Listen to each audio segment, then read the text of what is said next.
सारिका असता पाठी राखा, श्री गुरु सारिका असता पाठी राखा, इतराचा लेखा कोण करी। राज याची कांता काय भीक मागे, मनाची आजोगी सिद्धी पावे।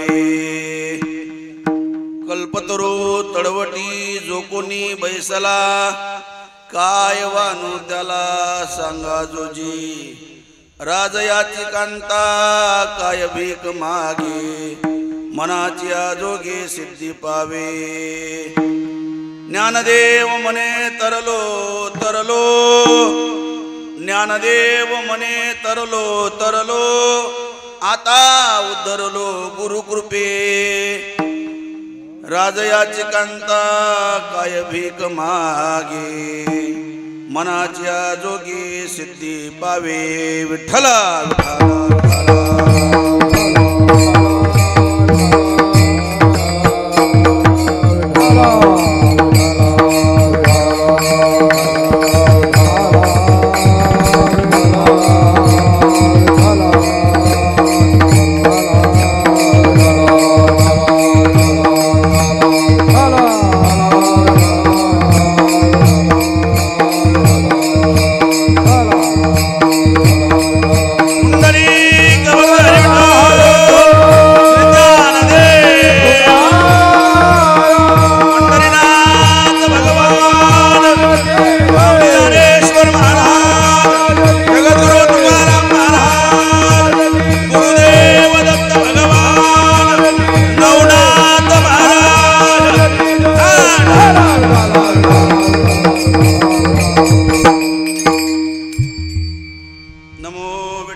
राजया पांडुरंगा, नमो रुक्मिणी माऊली ज्ञानगंगा, नमो पुंडलिका, नमो चंद्रभागा। नमस्कार माझा रुक्मिणी पांडुरंगा, पांडुरंगा करू प्रथम नमन, पांडुरंगा करू प्रथम नमन, पांडुरंगा करो प्रथम नमन, पांडुरंगा करो प्रथम नमन। दुसरे चरण संतान दिया, दुसरे चरण संतान दिया, दुसरे चरण संतान दिया, दुसरे चरण संतान दिया। ज्यांच्या कृपादाने कथेचा विस्तार, ज्यांच्या कृपादाने कथेचा विस्तार, कृपादाने कथेचा विस्तार, ज्यांच्या कृपादाने कथेचा विस्तार। बाबाजी सद्गुरुदास तुका, ओम नमो ज्ञानेश्वरा, करुणा करा दयाळा, तुमचा अनुग्रह लादलो पावन झालो चराचरे। मनोजवम मारुततुल्य वेगम, जितेंद्रियं बुद्धिमतां वरिष्ठं, वातात्मजमानरायुत मुख्यं, श्रीरामदूतं शरणं प्रपद्ये। मस्तके पायावरी या वारकरी संतांच्या सर्वमंगल मांगल्ये शिवे सर्वार्थ साधिके, शरण्ये त्र्यंबके गौरी नारायणी नमस्तुते। कर्पूर गौरम करुणावतारम, संसार सारम भुजगेंद्रहरम, सदा वसंतम हृदयारविंदे भवम भवानी सहितं नमामि। नागेंद्र हराय त्रिलोचनाय भस्मांगरागाय महेश्वराय, नित्याय शुद्धाय दिगंबराय तस्मै नकराय नमः शिवाय। वसुदेव सुतं देवं कंसचाणूरमर्दनं, देवकी परमानंदं कृष्ण वंदे जगद्गुरु। गुरुर्ब्रह्मा गुरुर्विष्णु गुरुर्देव महेश्वरा, गुरुर् साक्षात् परब्रह्म तस्मै श्री गुरुवे नमः। नमो सद्गुरु तुकया ज्ञानदीपा, नमो सद्गुरु सच्चिदानंद रूपा, नमो सद्गुरु भक्त कल्याण मूर्ती, नमो सद्गुरु भास्करा पूर्ण कीर्ती। जोडोनिया कर चरणी ठेविला माथा, परिसावी विनंती माझे पंढरीनाथा। असो नसो भावालो तुझ्या ठाया, कृपा दृष्टी पाहे मजकडे पंढरी राया। नमन माझे गुरु राया,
सारिका असता पाठी राखा इतराचा लेखा कोण करी राजयाची कांता काय भीक मागे मनाच्या जोगे सिद्धी पावे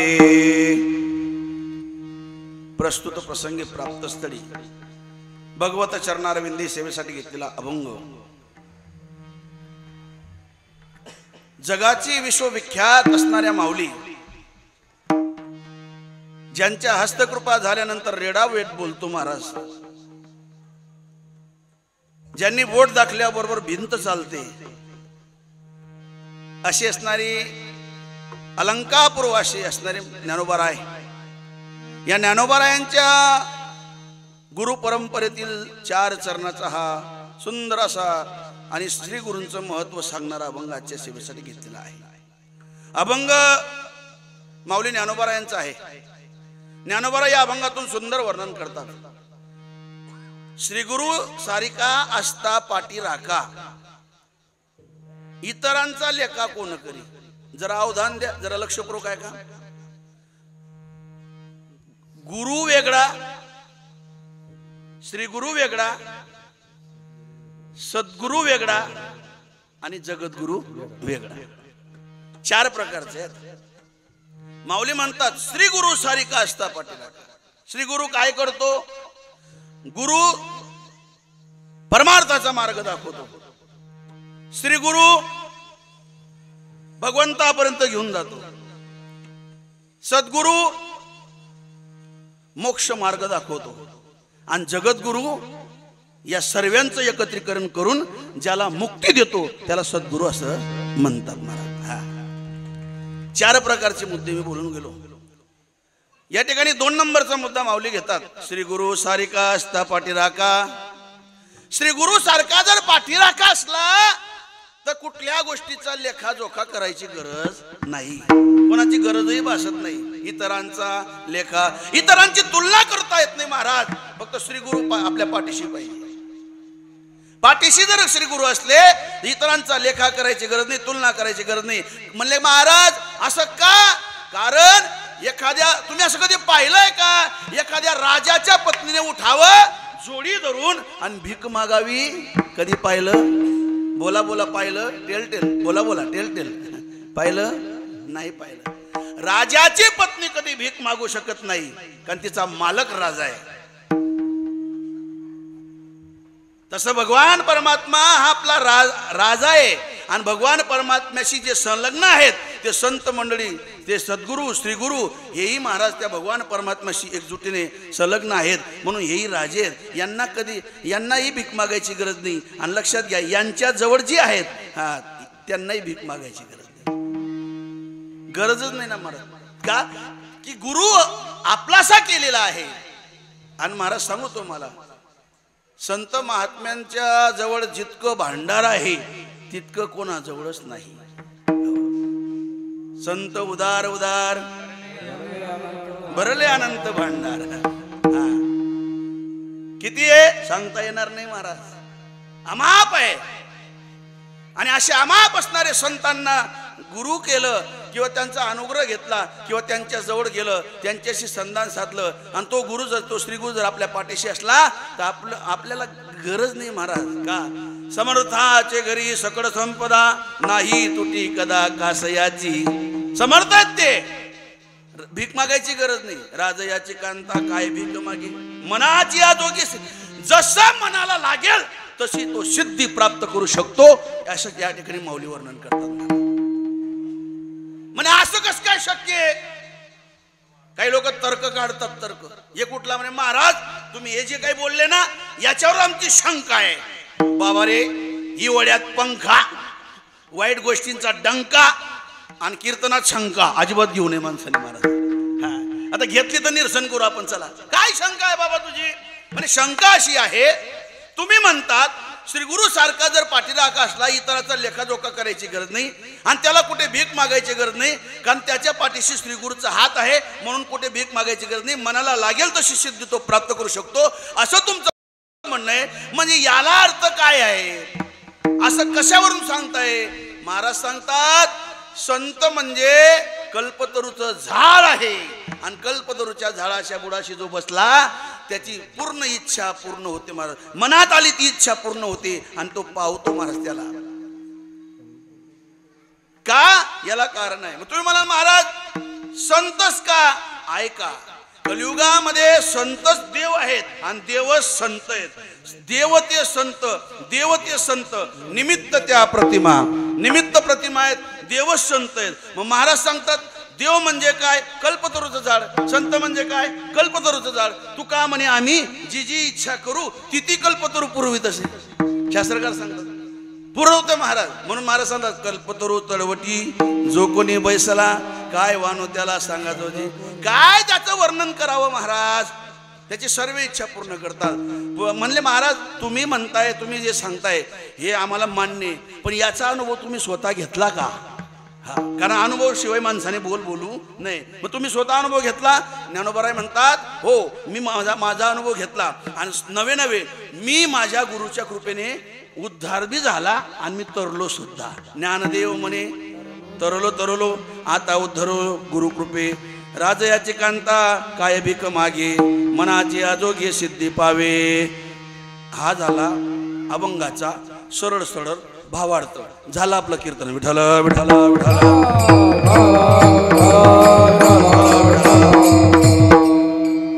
अभंगावर विस्तारपूर्वक बोलण्यापूर्वी थोडं पर्याय समजतोय. पावन पुण्यश्री क्षेत्र भाग्यवान असणारं रत्नप्रभा सोसायटी नवागाम सुरत ना, संजय नगर सुरत, लिंबायत सुरत. श्री दत्त मंदिर रत्नप्रभा सोसायटी पर्वतगाम संजय नगर दुसरी नेरच्या जवळ लिंबायत उदना सुरत. या गुरुदेव दत्तांच्या आणि नाथांच्या महाद्वारामध्ये हा एक 1.5 दिवसाचा कार्यक्रम म्हणू आपण याला. दत्त जयंती जन्मोत्सव, रात्रीचं जागराचं कीर्तन आणि सकाळी काला, नंतर महाप्रसाद. या ठिकाणी कार्यक्रमाचे आयोजक हरिभक्तीपरायण जे दत्त भक्त आहेत, कर्मयोगी चैतन्यनाथजी महाराज दत्त मंदिर यांच्या आयोजनाने, श्री दारासिंग महाराज यांच्या आयोजनाने चालू असताना याही वर्षी दत्त जयंती जन्मोत्सव सोहळा संपन्न होतोय. आणि या सोहळ्यातील आजची सेवा माझ्या वाटेला अकस्मात म्हणण्यापेक्षा बऱ्याच दिवसापासून दिली होती. हरिभक्तीपरायण आमचे श्री हरी साऊंडचे मालक शिवाजी माऊली यांनी ही सेवा माझ्या वाटेला दिली. समस्त मदनपुरा भजनी मंडळ, हरिभक्तीपरायणचे तुकाराम महाराज असतील, आमच्या कीर्तनाला विशेष करून ज्यांनी उपस्थिती दर्शवली अशोकजी महाराज पाडदीकर, आमचे रोहन महाराज, आमचे हार्मोनियम वालक दादा विनिकरी बाबा, महाराजांचं नाव श्याम साहेबराव महाराज. हां, इकडे आमचे चतुर्जी भाया, इकडे जुनवण्याची मंडळी, बाकी स्थानिक मंडळी सर्व काही आहे. काही आमचे गाववाले बसलेत नाही का, काय तुम्ही संत मायबाप, सुंदर अशी साऊंड सिस्टीम, सुंदर असं नियोजन. महाराज आयोजन करणाऱ्याला कोटी कोटी धन्यवाद. धन्य माता पिता तयाची. जरा आयोजकांसाठी जोरदार टाळ्या वाजवून स्वागत करा ना. विशेष कीर्तनाला ज्यांची उपस्थिती लाभली, गुजरात वारकरी कीर्तन यूट्यूब चॅनल चे मालक राकेश दादा, त्यांनी सुद्धा या ठिकाणी उपस्थिती दर्शवली. अगदी डोळ्याला टिपेल असं चित्र या ठिकाणी तुमच्या समोर दिसतंय. महाराज सर्वांच्या गळ्यामध्ये असा भगभग भगभग भगभग वाहणारा रुमाल आहे. रुमाल त्याला भगवा म्हणतात. भगवा धक धक धक धक करतोय, डोळ्याला टिपतंय महाराज, डोळ्याला टिपतंय. म्हणलं मला आनंद वाटला. आल्या मी मस्त म्हटलं वा भारी काम केलं. अशा चांगल्या प्रकारे असं काही नियोजन असलं ना तर मग मजा येते महाराज. ऐका, आज गुरुदेव दत्त जयंती निमित्त हा कीर्तनाचा कार्यक्रम आहे. अभंग घेतलाय माऊली ज्ञानोबारायांचा. वैशिष्ट्य असं आहे मायबापण, मी तुमच्याकडनं मी वधून घेणार आहे. तुम्ही कंटाळा करायचा नाही, मी सांगतो त्या पद्धतीने करायचं. मी काय सांगतो आता तुम्हाला, मी फक्त माझा एक शब्द पुढे म्हणेल आणि त्याच्यानंतर तुम्ही आदेश म्हणून दोन्ही हात वर करून आणि आदेश जोरात बोलायचे. मी माझा शब्द बोलेल, नंतर तुम्ही आदेश बोलताना दोन्ही हात वर करून आदेश बोलायचे. ज्या ज्या वेळेला बोललो ना त्या त्या वेळेला तसंच करायचंय. आठवण पडू द्यायची नाही, कारण जिथे नाथ परंपरा आहे तिथे सांगायची गरज राहत नाही. कारण मी माझ्या वार कुंडाण्याला 3 वर्षापासून नवनाथ ग्रंथ कथा माझी चालते, संगीत नवनाथ ग्रंथ, तिथे सांगायची गरज पडत नाही. अलख निरंजन म्हटल्याबरोबर आदेश म्हणतात ते जोरात. आता मी सुद्धा म्हणतो, तुम्ही सुद्धा जोराने म्हणायचंय, सर्वांनी म्हणायचंय अलख निरंजन. असं जमायचं आणि असंच व्हायला पाहिजे आणि असंच करू आपण. आता विठाला विठाला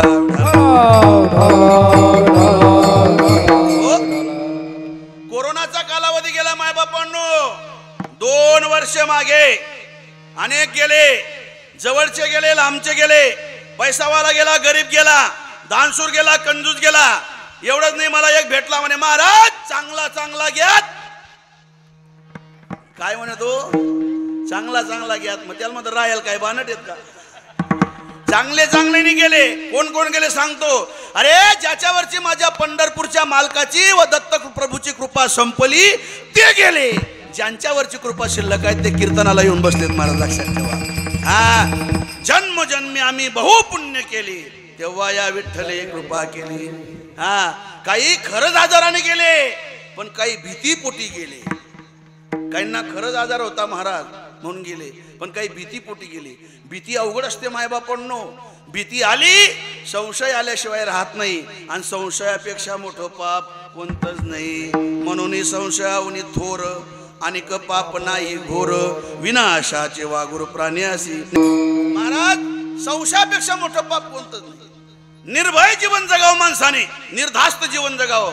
हा, लोक कीर्तनाला बी येतात ना, अशा मौतीला आल्यावानी बसतात. त्या असं वाटत का पेटा सोडी पैसे जाऊ, असं मस्त बसायचं फ्रेश.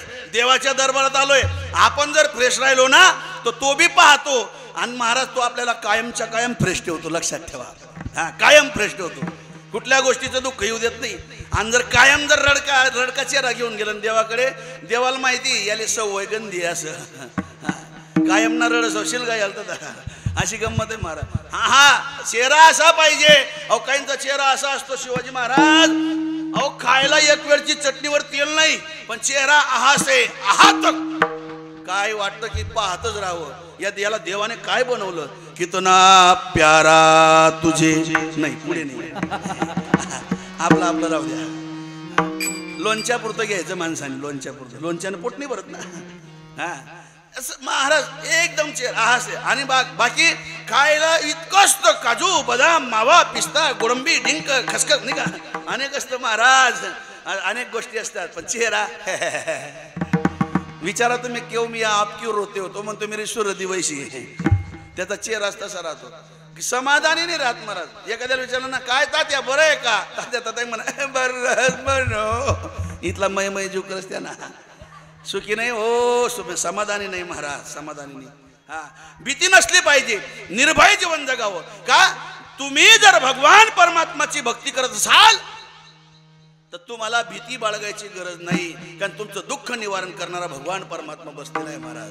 हरीची भक्ता नाही भय चिंता, हरीची भक्ता नाही भय चिंता, दुःख निवारिता नारायण. हो दुःख निवारिता नारायण.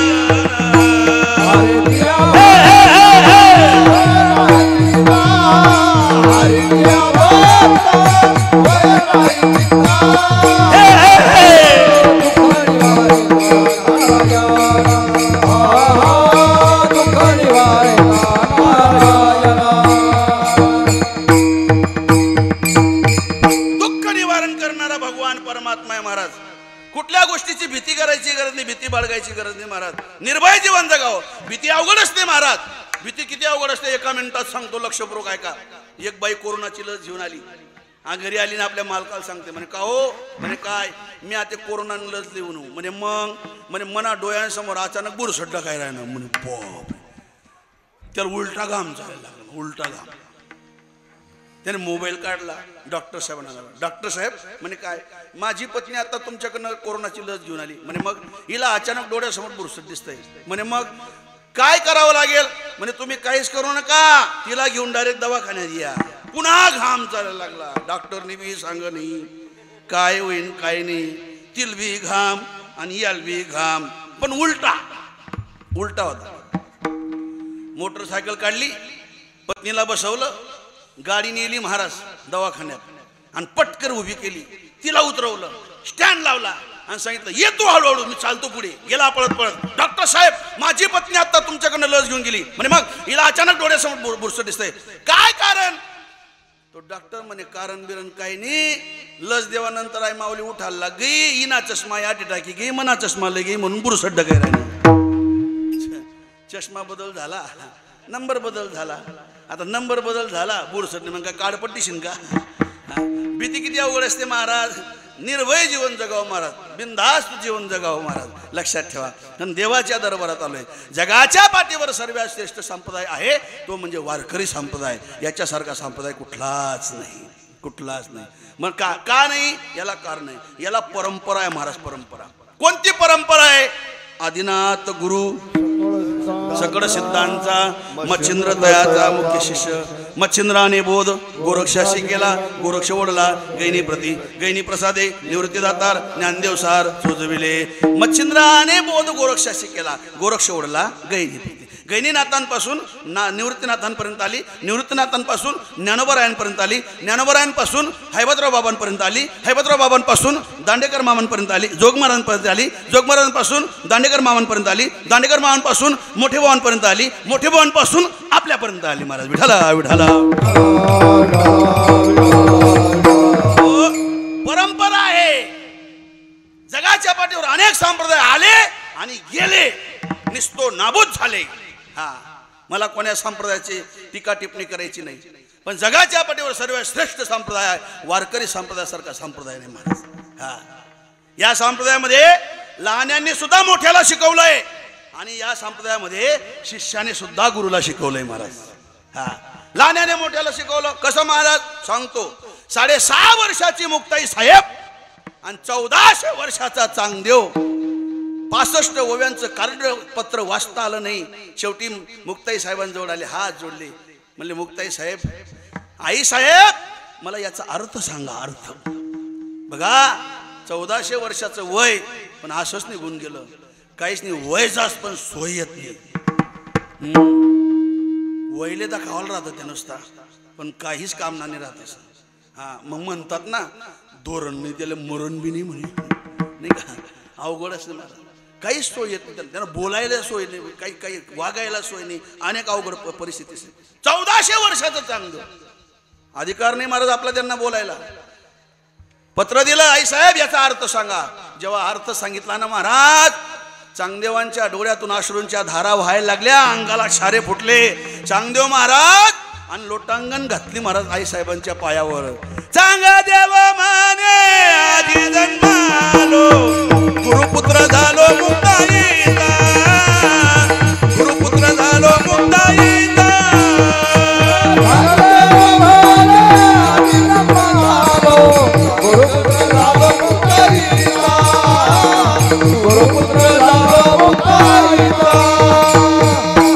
अलक निरंजन असं बाकी ना बाकीच का इथला का बकट आया. अलक निरंजन म्हटल्यावर लगेच हात वर करायचं ना, हाते जोरात बोलायचं. बाकी सांगतात करू का नाही हादे असं का मोकळा असं दणकेबाज झालं. अलक निरंजन कसा फरक पडला. सोपं आहे का? मानतो आता चरित्र लक्षपूर्वक आहे का? आई साहेब मुक्ताई या अधिकाराने मोठ्या होत्या. सर्व संतांपेक्षा अधिकार आई साहेबांचा मोठा होता. का मोठा होता? अरे 3 देवांच्या जननी होत्या महाराज.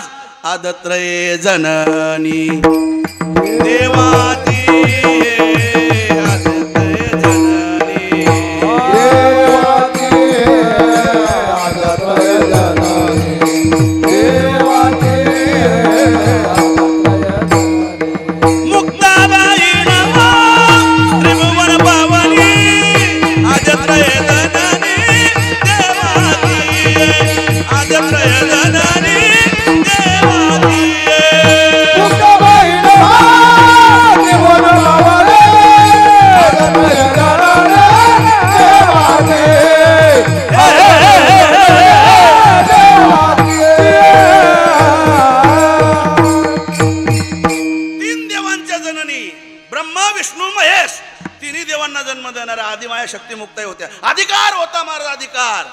हा अधिकार होता महाराज. सांगू तुम्हाला, अधिकाराशिवाय बोलू नये माणसाने, आणि अधिकार असला पाहिजे.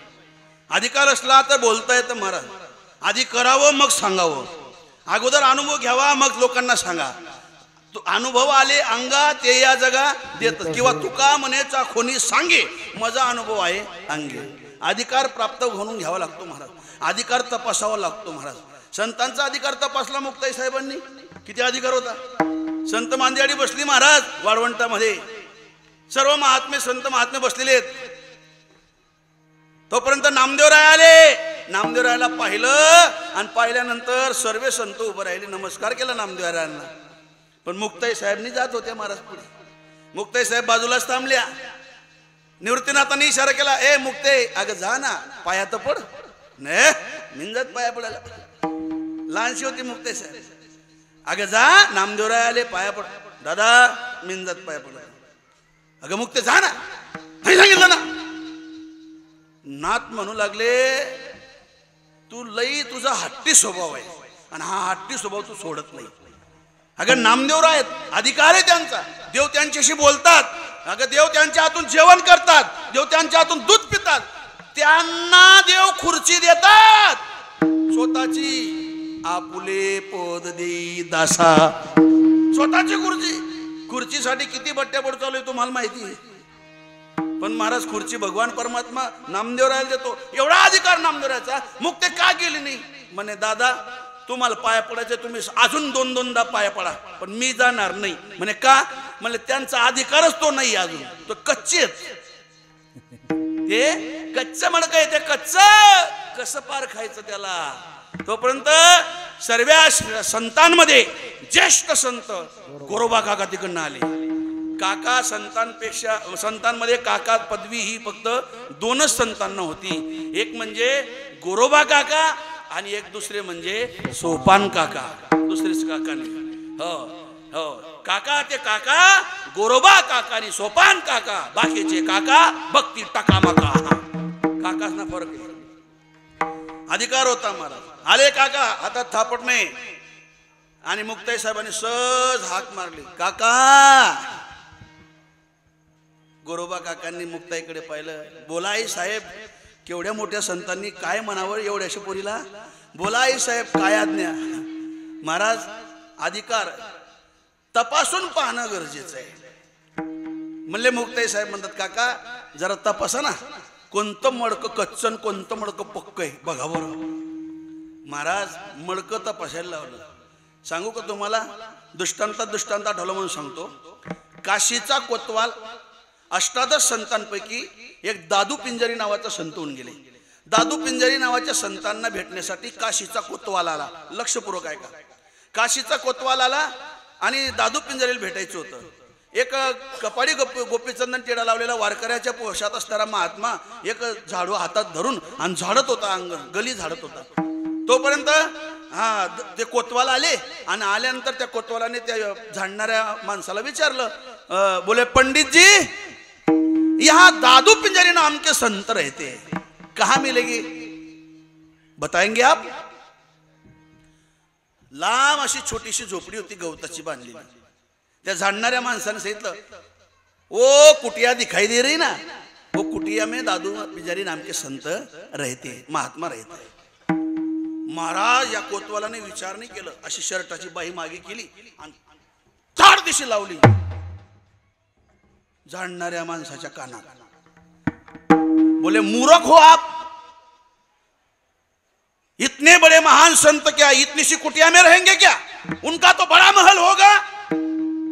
ऐका, अधिकारी असतात ना त्यांची माडी नसते महाराज, ते लहानशा कुटियामध्येच राहतात. का याला कारण, देव भक्ता लागी करून दी संसार. देव भक्ताला संसार करू देत नाही, त्याला मोठं होऊ देत नाही महाराज. जर तो मोठा व्हायला लागला ना, देवाला प्रश्न पडतो, कदाचित हा माझ्यापासून दुरावला जाईल आणि याला माझी आठवण पडेल, म्हणून मला याची गरज आहे. म्हणून तो पुढे जर जायला लागला ना, त्याला एक डाग लावून देतो आणि मागे ओढून घेतो. देवाचं ब्रीद आहे. म्हणून जनाबाई भांडले आहेत, देवा तुझ्या दरबारात न्याय नाही, न्याय नाही. धुंद झाला तुझा धर्म. त्याला स्पेशल 4 कीर्तनं लागतात महाराज. याच्यात नाही सांगणार मी ते. सर्व्यात गोया एक कडी देणार रिॲक्शन होईल जास्त. एकच गोडी द्यायची स्पेशल 4 कीर्तन त्या अभंगाला. तुमच्या गावात झालं होतं ना? हा, जुनवण्याला झालं होतं महाराज. पुण्यवंत पाताळ लोकी नेला. 4 कीर्तन एका चरणाला 1 कीर्तन लागतं तिथं. अशी गंमत आहे. मला सांगायचा मुद्दा, थोबाडीत मारली तो कोतवाल म्हणतोय तुला लाज नाही वाटत?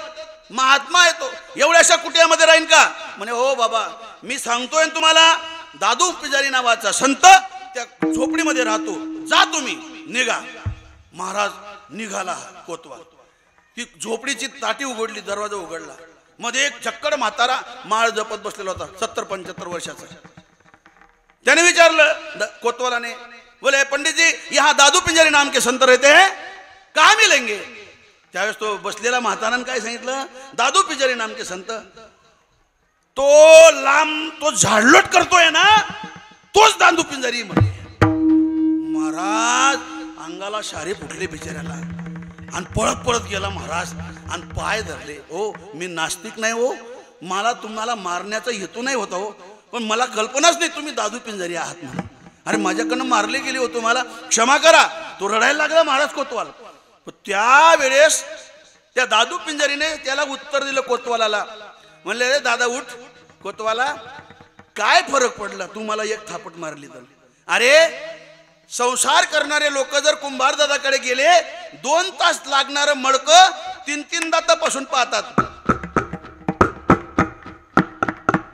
3-3दा तपासून पाहतात. 2 तास लागणारं मडकं 3 तास तपासून 3-3दा तपासून पाहतात. मग माझं असं म्हणणं आहे, तुला जर मला गुरु करायचा आहे आणि तू माझं शिष्यत्व पत्करणार आहे, आयुष्यभर मला तुला झेलायचं आहे, मग मला तू थोडंसं तपासून पाहिलं. त्यात काय नवल झालं महाराज? महाराज तपासून घेणं गरजेचं आहे. मुक्ताई साहेब म्हणे तपासा. मारले महाराज थापटणं. नामदेवापर्यंत आले, मारल्याबरोबर नामदेवराय पळत गेले. देवाला सांगितलं, देवा ही तुझी संत मंडळी, ही तुझी संत सभा असा अपमान करतात महात्म्याचा? म्हणले नामा तू एक काम कर, इथून डायरेक्ट औंढ्या नागनाथाला जा आणि विसोबा खेचरला गुरु कर. गुरु करायला लावलं महाराज. मला सांगायचा मुद्दा, आदिशक्ती मुक्ताई साहेब अधिकारी होत्या महाराज. तरी अधिकारी असल्यामुळे चांगदेव महाराजांना उपदेश केला. उपजताच ज्ञानी हे वर्म जानोनी आले लोटांगणी चांगदेव. म्हणून वारकरी संप्रदाय असा आहे, लहान सुद्धा मोठ्याला शिकवू शकतो, लहान सुद्धा मोठ्याला उपदेश करू शकतो. चला पुढचा मुद्दा सांगतो. वारकरी संप्रदाय अजून असा आहे, गुरु तर शिष्याला उपदेश करतोच, पण शिष्य सुद्धा गुरुला उपदेश करतो की नाही करतो? जपिक्यात का बोला, करतो की नाही करतो? बोला जोरात, करतो की नाही करतो? करतो. गुरु सुद्धा शिष्याला उपदेश करतो आणि शिष्य सुद्धा गुरुला उपदेश करतो. पण गुरु शिष्याला उपदेश करतो ते बरं म्हटलं जातं, पण शिष्याने जर गुरुला उपदेश केला तर त्याला गुरु पण राहत नाही आणि त्याला गुरु कोण म्हणत नाही. मग केला नाही का? बोला केला नाही का? केला आहे. कुठे केला आहे? नवनाथ ग्रंथातली सुंदर कथा आहे, तुमच्या डोळ्यासमोर आणतो आणि आपल्या पुढच्या विषयाला प्रारंभ करतो. विठ्ठल विठ्ठल. हो ऐका आता, ज्यावेळेस श्री गुरु मच्छिंद्रनाथ गौड बंगाल मध्ये निघून गेले महाराज, मैनाकिनी राणीच्या राज्यामध्ये, श्री राज्यामध्ये, तिथे पुरुषाला प्रवेश नव्हता, श्री राज्यामध्ये होते. गेले होते कशामुळे? हनुमंतरायाच्या आज्ञे. आता ती कथा बघ मोठा. आता ही जर कथा पुढे सांगायला गेलं तर पुढे जास्त लांबून जाईल ती कथा.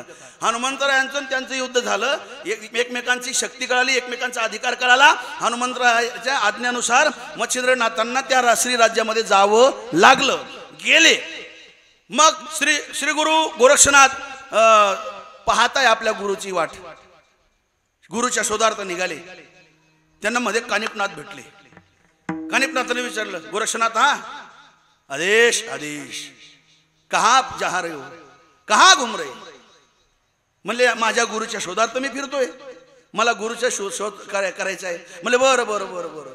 कानिपनाथ हसले थोडेसे आणि थोडासा उपवास केला. तुमचे गुरु ना? मला माहिती. म्हणजे कुठे? श्री राज्यामध्ये संसार करताय. त्यांना एक मुलगा झालेला आहे आणि त्यांचं नाव मीननाथ आहे. असं हो सांगितलं महाराज. थोडा उपवास केला. गोरक्षनाथांना कळालं की याने कानिफनाथांना थोडा उपवास केला. मग गोरक्षनाथांनी कानिफनाथांना विचारलं, कानिफनाथ तुम्ही कुठे फिरताय? कानिफनाथ म्हणे मी भी माझ्या गुरुच्या शोधार्थ फिरतोय. मग ते गोरक्षनाथांना माहिती होतं. गोरक्षनाथांनी सांगितलं, हो तुमचा गुरु ना मला माहिती. म्हणे कुठे? त्याला गोपीचंद राजाने आणि उकिरड्यामध्ये दाबून ठेवलंय जमिनीमध्ये गुफा करून. का? त्याच्या आईवर त्याची शक होता म्हणून त्यांना तिथे दाबून ठेवलंय. महाराज लक्षात ठेवा. त्या कानिफनाथांचे गुरु होते जालंधरनाथ. दाबून ठेवलं होतं महाराज. एकमेकांच्या गुरुचा पत्ता लागला. वाद झाला पण एकमेकांच्या गुरुचा पत्ता लागला. गेले बंगाल देशामध्ये गोरक्षनाथ.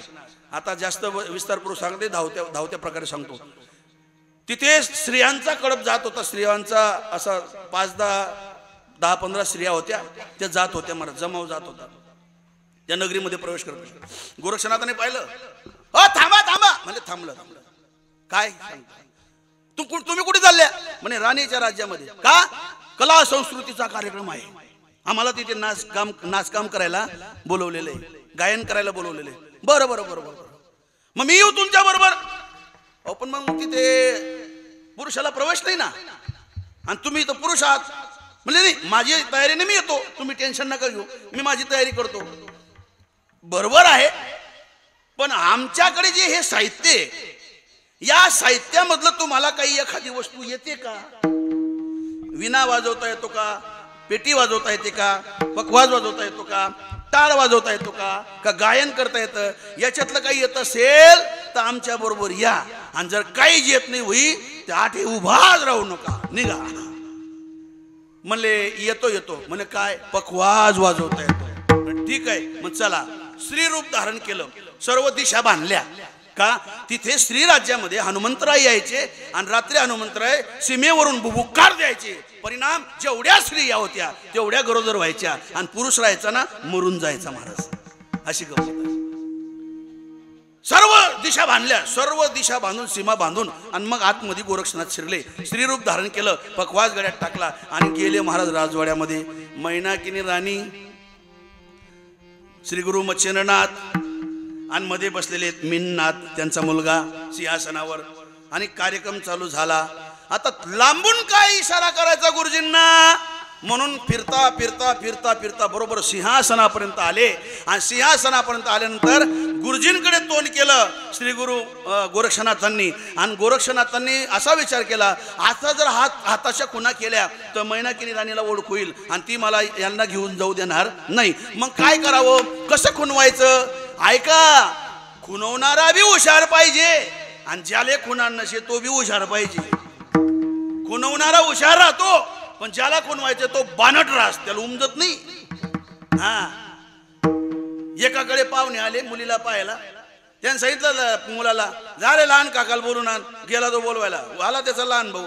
पाहुणे बसले होते खुर्चीवर. हा बसला होता खुर्चीवर घरमालक. आता हा या रावने राम राम श्यामश्याम घेतली आणि भिंतीला पाहिलं असं उभा राहिला.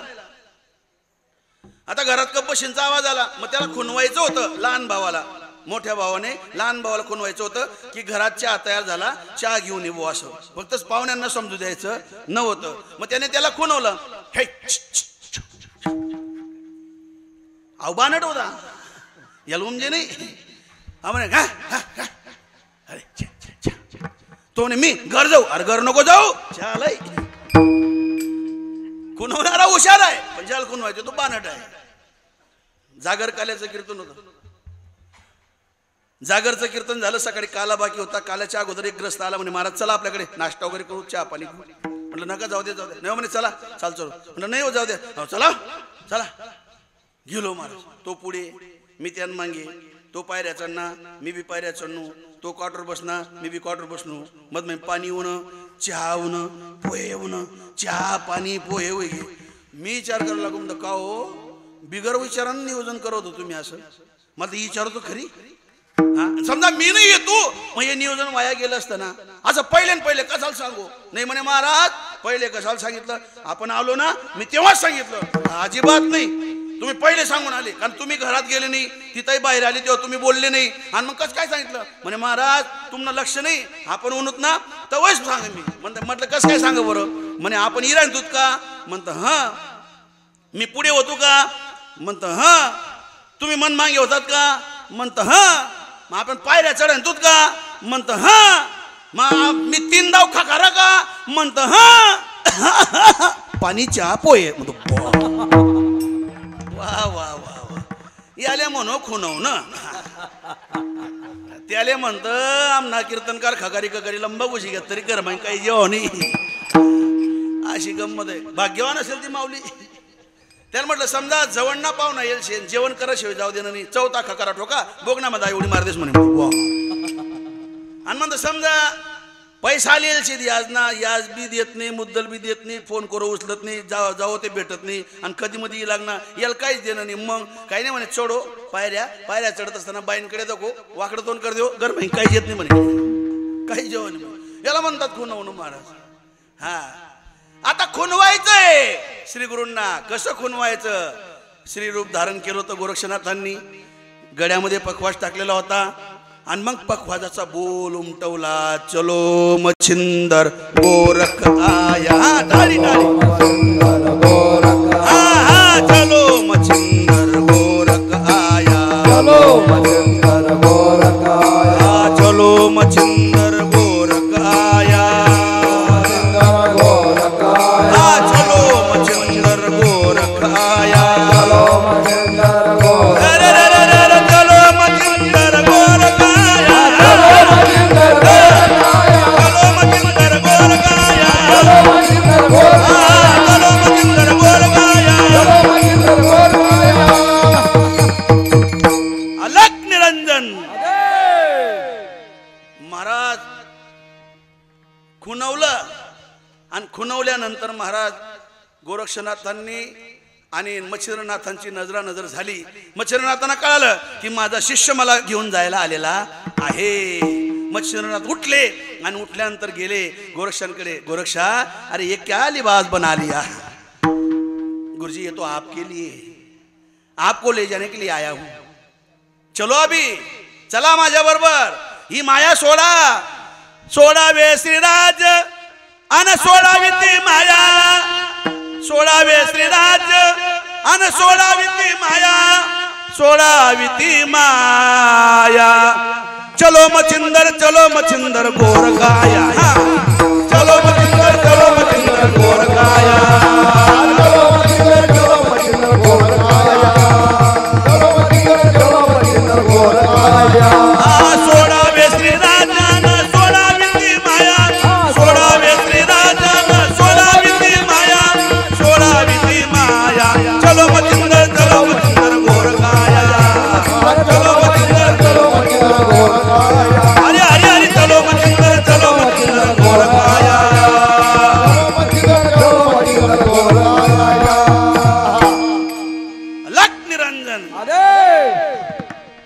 महाराज जाताना प्रकार असा घडला. मैनाकिनी राणीला तिच्या मुलाचा ध्यास लागला.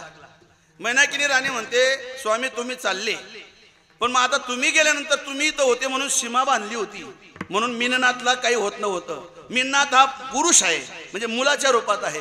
हनुमंतराय आले बुबुका ठोकला तर मीननाथ मेल्याशिवाय राहणार नाही, म्हणून तुम्ही याला सोबत घेऊन जा. दिलं महाराज सोबत. पण आईला चिंता होती बाळाची. काय खाईल माझं लेकरू, काय खाईल माझं लेकरू. कारण आईला मुलगा गोडच वाटतो महाराज. तो कसाही असू द्या आईला गोडच वाटतो. मुलगा कसाही असू द्या आईला गोडच वाटतो. मुलगा कसाही असू द्या आईला गोडच वाटतो. मुलगा कसाही असू द्या आईला चालू द्या ना गोडच वाटतो महाराज. हा हा मैनाकिनी राणी म्हणते बाबा आता काय करावं. ह्या आता जोगी बाबा आहे, झाडाचा पाला पाचोडा हवा खाऊन जगून घेईन, पण माझं लेकरू काय खाईल. आणि याच्याकडे तर पैसे नाहीत. मग भिक्षा मागावी लागेल. भिक्षा लोक देतात नाही देतात. काय करावं. मग 2 सोन्याच्या विटा घेतल्या आणि हाडूस मच्छिंद्रनाथांच्या झोडीत टाकल्या. निघाले. खांद्यावर झोडी आहे, एका खांद्यावर मीननाथ आहे, पुढे गोरक्षनाथ चालू आहेत, मागे मच्छिंद्रनाथ चालताय. जंगलातून वाट आहे, पायवाट आहे, अंधारी रात्र किर्र रात्र बोलते, तरी मला चालता चालता मच्छिंद्रनाथाने गोरक्षनाथांना विचारावं, बोले गोरक्षा, बोले जी गुरुजी, आगे कोई डर तो नहीं? बोले नहीं गुरुजी, चलो आगे. पुन्हा पुढे गेले, पुन्हा विचारलं, अरे गोरक्षा, जी गुरुजी, आगे कोई डर तो नहीं? नहीं गुरुजी, चलो आगे. आता 2-3दा झालं गोरक्षनाथांना शंका आली. गोरक्षनाथ म्हणताय, आपल्या गुरुच्या मनामध्ये भीती का वाटते? आणि भीती कोणाच्या मनामध्ये असते? ज्याच्या मनामध्ये काहीतरी खोट असते त्याच्या मनामध्ये भीती असते. नाही तर ज्याची खरी सेवा त्याच्या भय काय जीवा? त्याच्या जीवाला भय नाही ना महाराज. सेवा सत्य पाहिजे. बघ मच्छिंद्रनाथाने सांगितलं, गोरक्षा, मी माझी संध्या आटपून येतो, ही जोडी घे, मीन नाथाला घे आणि पुढे झाडाकडे जाऊन बस. गेले पुढे महाराज. मच्छिंद्रनाथ संध्या आटोपतात तोपर्यंत गोरक्षनाथांनी जोडी चाचपून पाहिली. परिणाम 2 सोन्याच्या विटा. मग कळलं सोन्याच्या विटांमुळे गुरुजींच्या मनामध्ये भीती आहे. विटा काढल्या, फेकून दिल्या. विटाच्या वजना एवढे 2 दगड जोडीमध्ये टाकले. आले गुरुजी, जोडी दिली, मीननाथाला उचललं. पुढे गोरक्षनाथ, मागे मच्छिंद्रनाथ. पायवाट आहे, किर्रात्र बोलते, जंगलाचा रस्ता. आणि विचारलं, बोले गोरक्षा, जी गुरुजी, अरे आगे कोई डर तो नहीं? बोले गुरुजी, डर तो था, वो पीछे छोड़ा है, अभी काय का डर, चला आगे. मग त्यावेळेस पाहिलं महाराज, सोन्याच्या विटा होत्या. कोणी फेकल्या? म्हणजे मी. अक्कल आहे का तुला? सोनं होतं ते सोनं, सोन्याच्या विटा फेकून टाकल्या.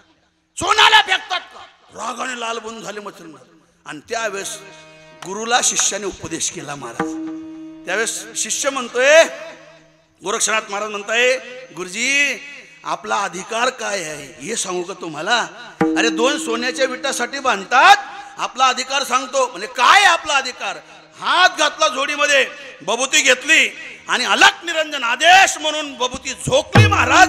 सोन्याच्या विटा फेकल्या त्या दिशेने. परिणाम सोन्याचा डोंगर तयार झाला. म्हणजे गुरुजी, ही आहे आपली ताकद. आणि 2 सोन्याच्या विटासाठी बांधताय महाराज. शिष्याने सुद्धा गुरुला उपदेश केलेला आहे. लहान सुद्धा मोठ्याला उपदेश करू शकतो. जगाच्या पाठीवर हा वारकरी संप्रदाय अशा पद्धतीने आहे मला. का? या संप्रदायामध्ये वय वाढलं की किंमत वाढत नाही, या संप्रदायामध्ये ज्ञान वाढलं की किंमत वाढते. लक्षात ठेवा. हा, संसारामध्ये वय वाढलं की किंमत वाढते, पण परमार्थामध्ये ज्ञान वाढलं की किंमत वाढते महाराज. असा जगाच्या पाठीवर एक संप्रदाय. मग काय प्राधान्य याला काय प्रमाण आहे? तुका म्हणे येते भजन प्रमाण. काय थोरपण जाडावे ते भजन प्रमाण आहे. हा, मृदंग, श्रुती, टाळ या साहित्य सांगितलंय. भजन महत्वाचं. हे कुठला? गरज नाही आम्हाला भजन करायची. म्हणजे का? अब्जावधीची प्रॉपर्टी आहे, तालुक्यामध्ये नाव आहे आमचं. देवदेव करायची काय गरज आहे आम्हाला? सांगू का महाराज? पैशांच्या जोरावर देवाला न मानणारे अजून बी आहेत. नास्तिकपणा कमी नाही, भरपूर नास्तिकपणा आहे. पण मला माझं असं म्हणणं आहे, तालुक्यात नाही जिल्ह्यात मोठं नाव राहू द्या, अब्जावधीने हजारो अब्जांची प्रॉपर्टी राहू द्या, पण तुमच्या जीवनामध्ये जर भजन नसेल तर तुमच्या प्रॉपर्टीला काही किंमत नाही. महाराज सांगतात, काय थोरपण जाळावे ते. काडी लावायची का तुमच्या मोठेपणाला? मोठेपणा व्यवहारातला मोठेपणा महत्वाचा नाही. मोठेपणा तो महत्वाचा ज्याच्याने माझा पांडुरंग परमात्मा दत्तप्रभू ऋणी होईल, तो मोठेपणा महत्वाचा. व्यवहाराचा मोठेपणा काय कामाचा? आपल्यापेक्षा मोठी माणसं होऊन गेली महाराज. त्यांचं वर्णन सांगू का? सांगतो. तुमच्या तोंडातून वधून घेतो. मी कोणाचं वर्णन करतोय लक्षपूर्वक ऐका. काशी आणि तांब्याच्या घराची गणना नाही. एक अभंगच येतो, मुद्द्यापुरतं घ्यायचंय. काश्यांच्या आणि तांब्याच्या घराची गणना नव्हती. 100 नंबरी 24 कॅरेट सोन्याची 7 कोटी घरं होती. किती जागे आहेत का? 7 कोटी घरं. ते बी आताचं शासन देत आहे. असे घरं नाही, खाली वाकून घुसावं लागतंय.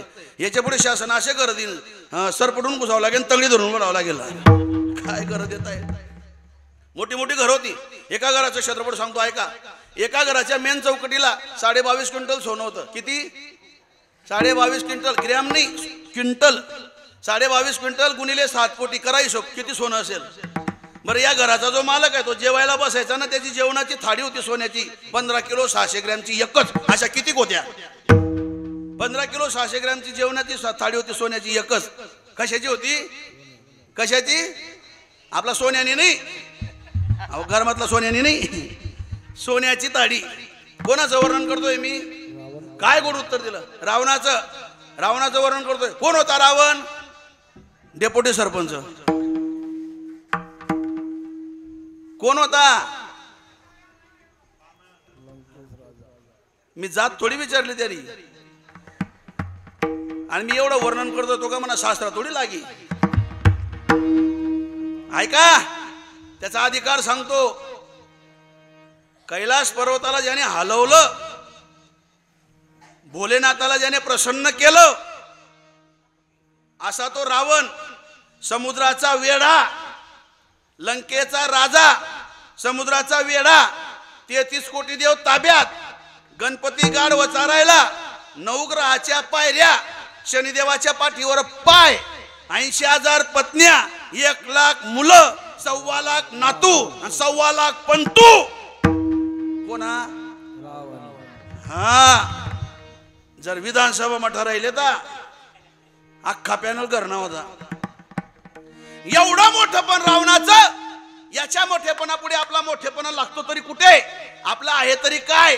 एक टोपल्ल, एक कोमल्ल आणि एक बकल्ल. चालना तू काय अवघड काम आहे. पण ऐका, 3च बिगारास, पण असा तट चालच ना गली म्हणा नांदे कोणी लागू नये, आणि तू त्या लायकीनाच नाही. महाराज एवढा मोठेपणा रावणाचा, पण माझ्या हनुमंतरायाने लंका जाळून टाकली. महाराज जाळून टाकली. तुका म्हणे ज्याची संपदा एवढी, सांगाती कबडी नाही, सांगाती कबडी गेली नाही. तुका म्हणे ज्याची संपदा एवढी, सांगाती कबडी गेली नाही, सांगाती कबडी गेली नाही. अलग निरंजन. महाराज हनुमंतरायाने लंका जाळून टाकली. महाराज जाळून टाकली.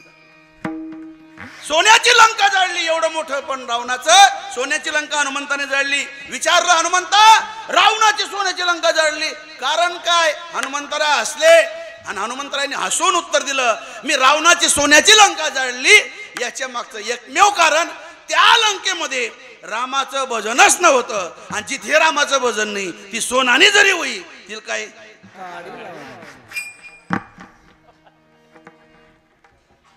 तसं तालुक्यात नाही, जिल्ह्यात मोठं पण असू द्या, हजारो अब्जांची प्रॉपर्टी असू द्या, पण तोंडात राम नसेल, तोंडात जर भगवंताचं नामस्मरण नसेल, तुमच्या मोठेपणाला काय काडी लावायची आहे का? तुकोबराय म्हणतात. हो, भजन करणं महत्वाचं आहे. हे कुठला महाराज काय एवढं लावलं भजन? भजन काय लागतं भजन करायला? सोपं आहे. गळ्यात टाळ टाकून घ्यायचा. भजन करायला काय लागतं? गळ्यात टाळ टाकून घ्यायचा, हातमा गाय छापली लेवानी, सुना मारी लेवाना, मर्दी लेवानी टाकला, सुरू भजन. कुठपर्यंत? पूर्वार्ध होईपर्यंत. शाप बाकी राहते, चरण बाकी राहतं. मग मटेरियल तयार होतं तोंडात. उठता बी येत नाही, थुकता बी येत नाही, आणि बोलता बी येत नाही. बोलायला जातो बोबळी वडते. कसा बोलतो? दोघा म्हणे सुख. अरे गंधा, पहिले थूक आणि मग भूक. गंधातून गंधानी भजन करणे ओंगडवानी, नरका जाणे चुकेना. विठ्ठल मात्रा घ्यावी त्याने पथ्य सांभाळावे. पथ्य महत्वाचे महाराज. नाही तर लक्षात घ्या, इथं जर पथ्य बिघडलं तर प्रमाण सांगतो, हा कटा त्याची करती पितर, वंशी दुराचारी पुत्र झाला. विठ्ठला विठ्ठला.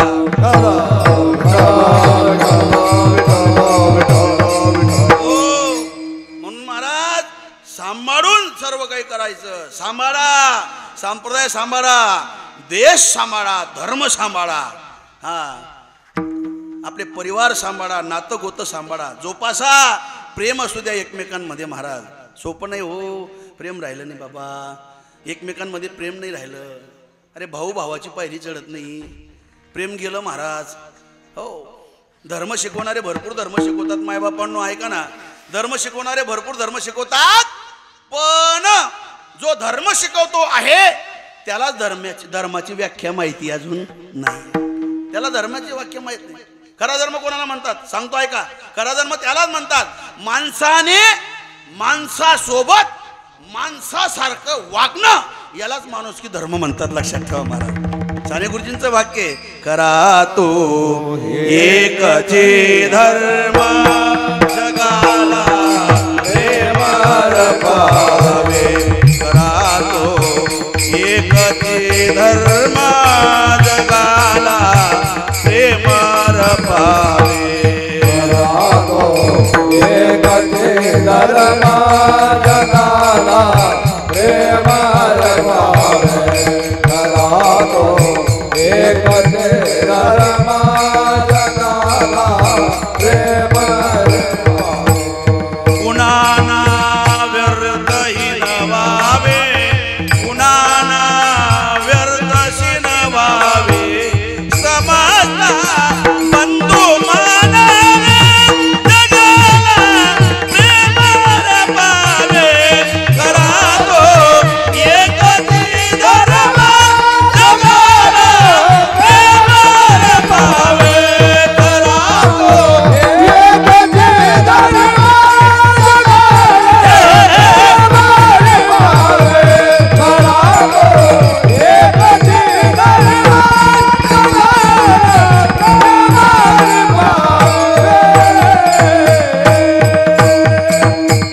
लख निरंजन. वा, दोष मस्त बसलाय मला. हा, औषध कडू दिलं गेलं पण गुण हमखास आहे.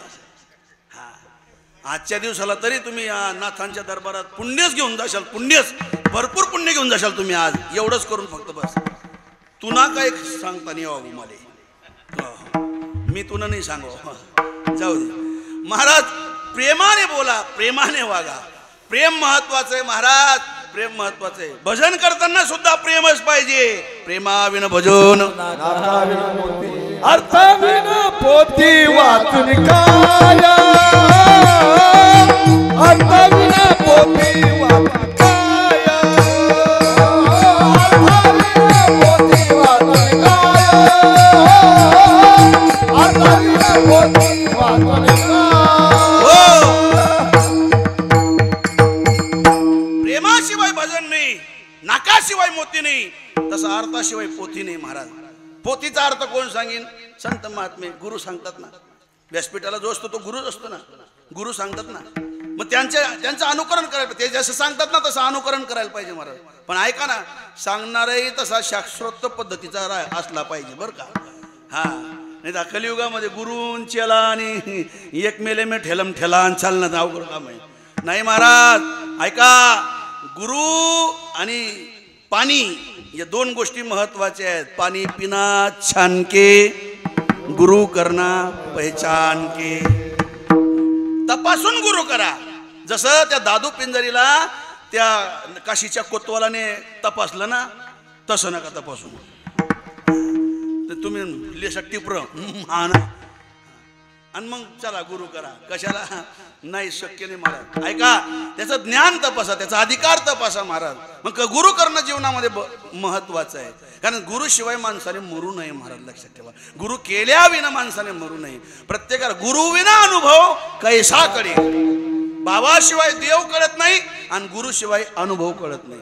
हा, मग गुरु महत्वाचा आहे. सांगू, ज्यांचा आज जन्म आहे, ज्यांची आज जयंती आहे, अवधूत चिंतन गुरुदेव दत्त यांच्या जीवनामध्ये 24 गुरु होते. 24 गुरु. जो जो जयाचा घेतला गुण, तो तो गुरु केला मी जाण.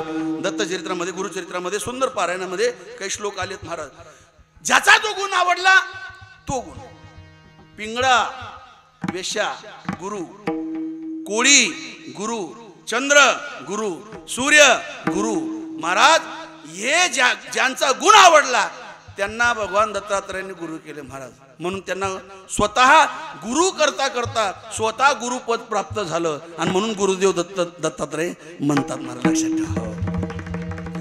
रजगुण, तमगुण, सत्वगुण, त्रिगुणात्मक त्रयमूर्ती दत्त हा जाना. 3 गुणात भरलेला हा दत्त संप्रदाय, हा दत्त भगवंताचं वास्तव्य काय वर्णन करावं महाराज. भगवान परमात्माच्या बाबतीत जर विचार केला, संत महात्मे सांगतात भगवान परमात्मा आम्हाला कसा आवडतो, पतिव्रते जैसा भता प्रमाण अमा नारायण तैशा पुरी. जसं पतिव्रता माऊलीला तिचा मालक आवडतो त्या पद्धतीने महाराज या भगवान परमात्मा आम्हाला होतो. पतिव्रता चे 6 गुण सांगतात शास्त्रामध्ये. कार्येषु मंत्री, कर्णेषु दासी, पूज्येषु माता, शयनेषु रंभा, धर्मानुकूला, शमयेषु धरित्री. 6 गुण. कार्य करायचंय मंत्र्याप्रमाणे सल्ला देणारी पत्नी पाहिजे. पतिव्रता माऊलीचे गुण सांगतो, ऐका. कार्य करायचंय मंत्र्याप्रमाणे सल्ला देणारी पत्नी पाहिजे. असं करून टाका, तसं करून टाका, असं नको करू, तसं नको करू, अशा पद्धतीने सल्ला देण्यात पाहिजे. हा. कार्येषु मंत्री, कर्णेषु दासी, सेवा करायची, दासीप्रमाणे सेवा करणारी पत्नी पाहिजे. बुज्जेषु माता, जीव घालायचंय. एखादी आई आपल्याला लहान बालकाला जसं जीव घालते ना प्रेमाने, तसं जीव घालणारी पत्नी पाहिजे. हा. जशी आई लहान बाळाला घालते ना, हा चावचा, हा माऊचा, खाऊन घे भाऊ, अजून एक घास घे, अजून एक घास घे, पोटभर खाय भाऊ, अजून घे, अजून खाय भाऊ, खात नको राहू भाऊ, बस गेले भाऊ, नाही का. जसं प्रेमाने जीव घालते ना आई आपल्या मुलाला, तसं प्रेमाने पती मालकाला जीव घालणारी पत्नी पाहिजे महाराज. बुज्जेषु माता.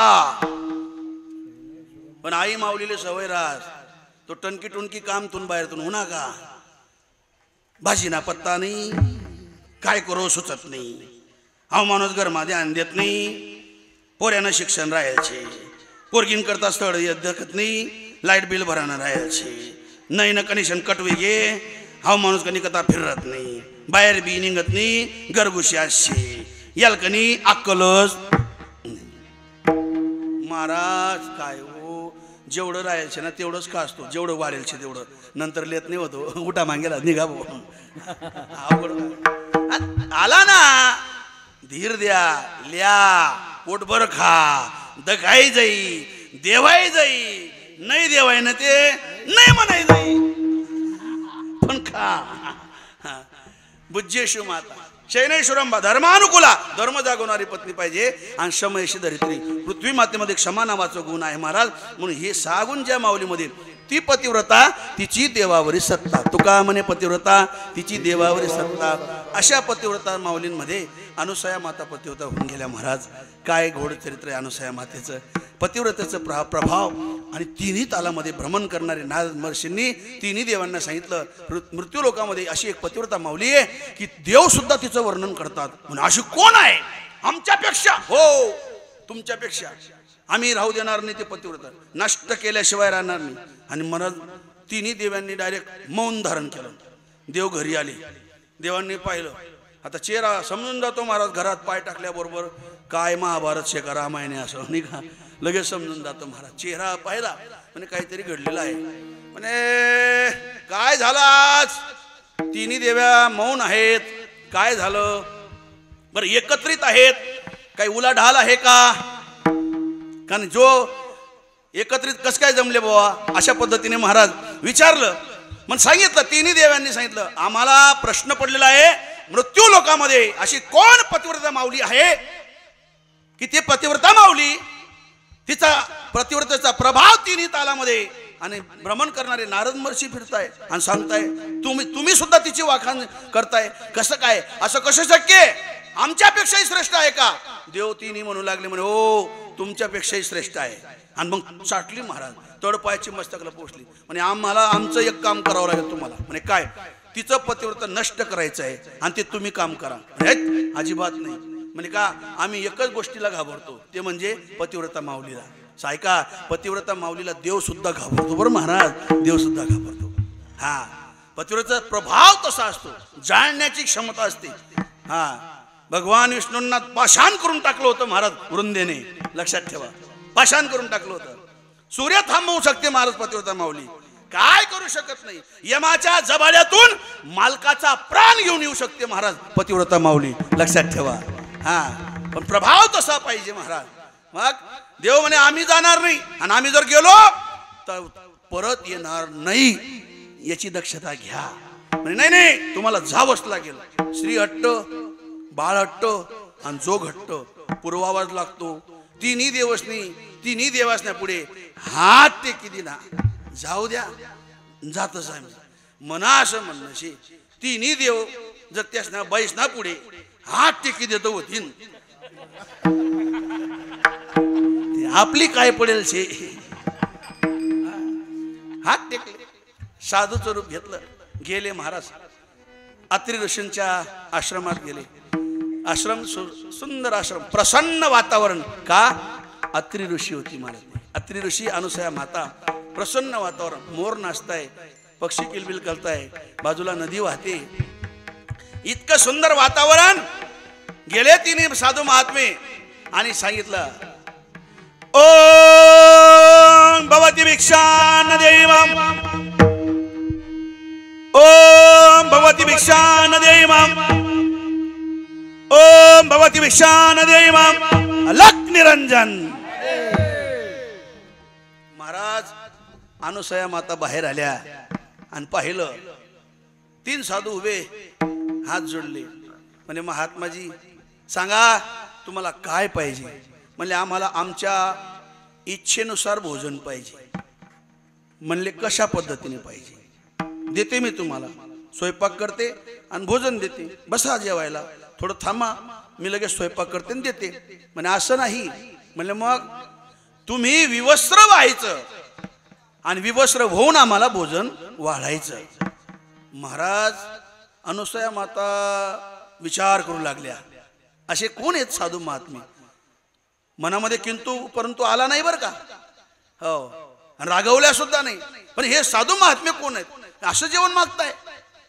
आतमध्ये गेल्या, मालकांना सांगितलं, स्वामी दाराशी 3 साधू आलेत, ते म्हणतात की तू विवस्त्र होऊन भोजन वाढायचंय, आम्हाला भोजन दे. अशा पद्धतीने भोजन मागताय, काय करू सांगा, तुमची आज्ञा. महाराज अत्रि ऋषींनी सहज सांगितलं, अगं अनुसये, पोरं आलेत ना जेवायला, मग आई बनून वाढून दे ना, पोरांची इच्छा पूर्ण करून टाक, काही टेन्शन घेऊ नको.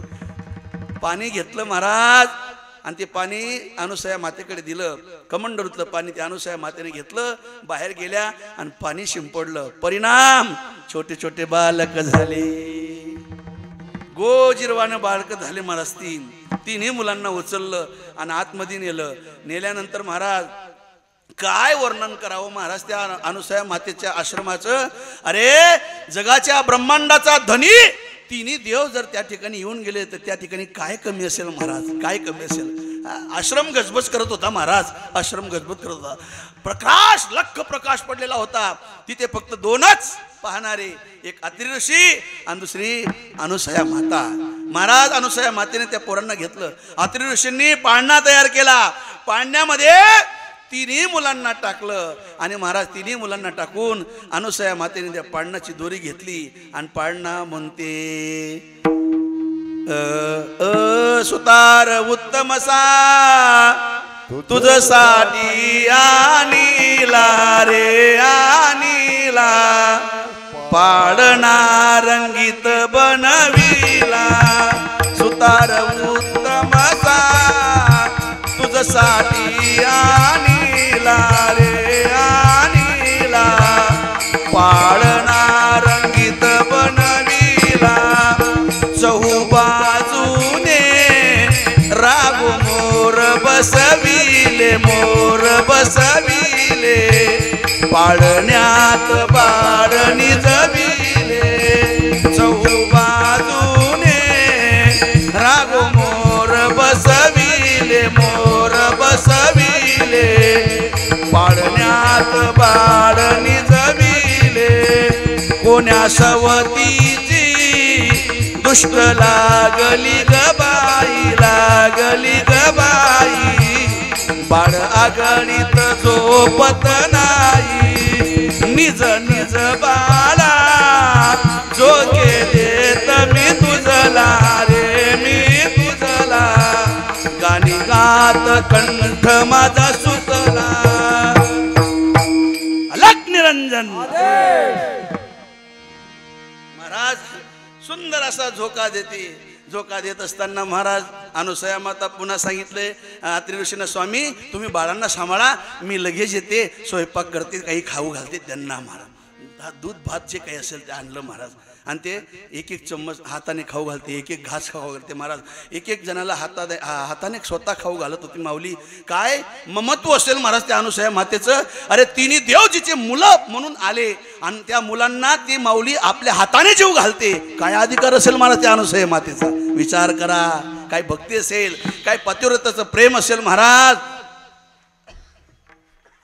त्याची लेखाजोखा करता येणार नाही महाराज. लेखाजोखा नाही. जेवण झालं पोरांचं, त्या बाळांना जीव घातलं आणि झोपू घातलं महाराज. एवढंच नाही, 2-3 दिवस झाले देव परत यायला तयार नाही. देव्यांनी विचार केला, आपले मालक गेले पण परत नाही आले. ते सांगत होते आम्हाला पाठवू नका, एकदाच गेलो तर पुन्हा परत येणार नाही. मग काय करावं लागेल. तोपर्यंत नारायण नारायण आली. पूर्वी एकच नारद होता महाराज. जाऊ दे आता, त्याचं सकाळी सांगणारच आहे चरित्र. महाराज आले नारद महर्षी. आई साहेब प्रणाम करतो. नारदा प्रणाम जाऊ दे, आमना गिरायके कथा घ्या, शोधून आणा आमचे मालक कुठे गेले. तुमच्या सांगण्यावरून आम्ही ते केलं पण आम्ही पश्चाताप करतोय. म्हणे आई साहेब तुमचे मालक आता तुमच्याकडनं सुद्धा ओळखू येणार नाहीत. म्हणे का. ते मोठे नाही राहिले, ते छोटे झाले. अनुसया मातेने त्यांना बाळ बनवून टाकलं. छोटे छोटे बालक झालेले आहेत. अनुसया माता त्यांना झोका देते. अनुसया माता त्यांना नाऊ घालते. अनुसया माता त्यांची तयारी करते. अनुसया माता त्यांना टिकली पावडर करते. अनुसया माता तिचे हात ओवाळून बरंच कडा कडा बोटे मोडते. अनुसया माता त्यांची दुष्ट काढते. अनुसया माता त्यांचे पटापटा मुका घेते. काय अधिकार असेल बरं. हो आता ते ओळखू येणार नाहीत. म्हणे मग ते त्यांच्या पायाने येणार नाहीत. त्यांना अजून चालता येत नाही. आणि चालण्याची जर वाट पाहायची असेल तर 2 वर्ष वाट पाहावी लागेल. तेव्हा त्या चालतील. टुपू टुपू टुपू टुपू टुपू टुपू 2 वर्ष वाट पाहावी लागेल. म्हणे मग असं कसं शक्य. मग तुम्ही जा तिथं. साध्व्या बनल्या. तिन्ही देव्या साध्व्या झाल्या. साध्वीचं रूप घेतलं आणि गेल्या महाराज. वल्कल नेसलेले आहेत, जटा बांधलेली आणि महाराज रुद्राक्षांच्या माळा गळ्यात आहेत. गेल्या तिन्ही साध्व्या गेल्या आणि सांगितलं माते भिक्षाम देई माम. अनुसया माता आल्या पुण्या. म्हणे याही 3 देव्या आहेत, 3 साध्व्या आहेत, कोण असल्या पाहिजे. पण अनुसया मातेचं पतिव्रताचं प्रभाव होता. ओळखलं महाराज या कोणी दुसऱ्या नाही, यांच्याच पत्नी आहेत. ओळखलं महाराज.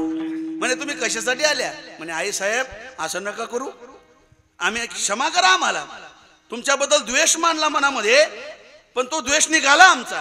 खरंच तुमचा प्रभाव मोठा आहे, तुमचा अधिकार महान आहे.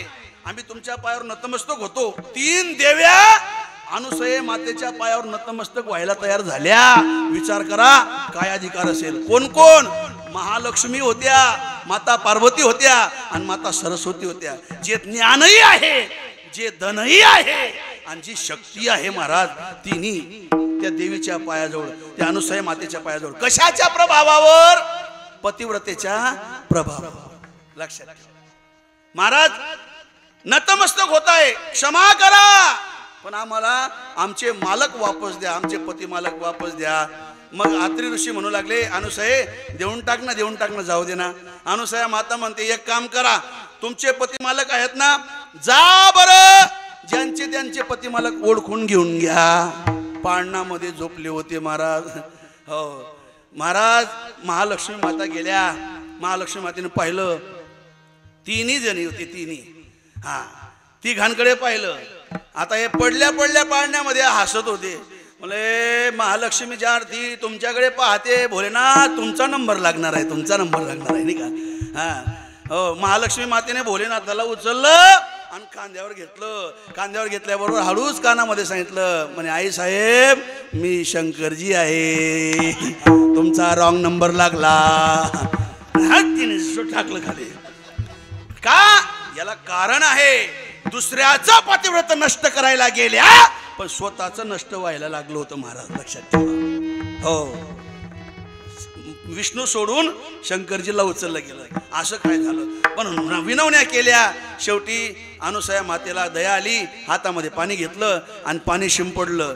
जशीचे तसे 3 देव झाले महाराज. बसलेले आहेत. मग म्हणे आणि आई साहेब तुम्ही आम्हाला जेव घातलं, नाहू धू केलं, मुलासारखं प्रेम लावलं म्हणून आम्ही चिंता तुम्ही करू नका. आम्ही तुमच्यासाठी तुमचा मुलगा म्हणून तिन्ही देवांची शक्ती म्हणून आम्ही जन्माला येऊ, तुमच्याकडे आम्ही राहू, वास्तव्याला राहू. तिन्ही बसले होते महाराज. कोण कोण? ब्रह्मा विष्णू आणि महेश्वर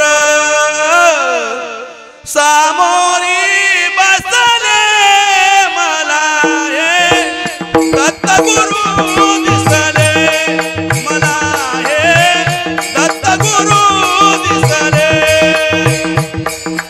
विष्णू आणि महेश्वर ब्रह्मा विष्णू आणि महेश्वर सामोरी बसले मला हे दत्तगुरु दिसले मला हे दत्तगुरु दिसले.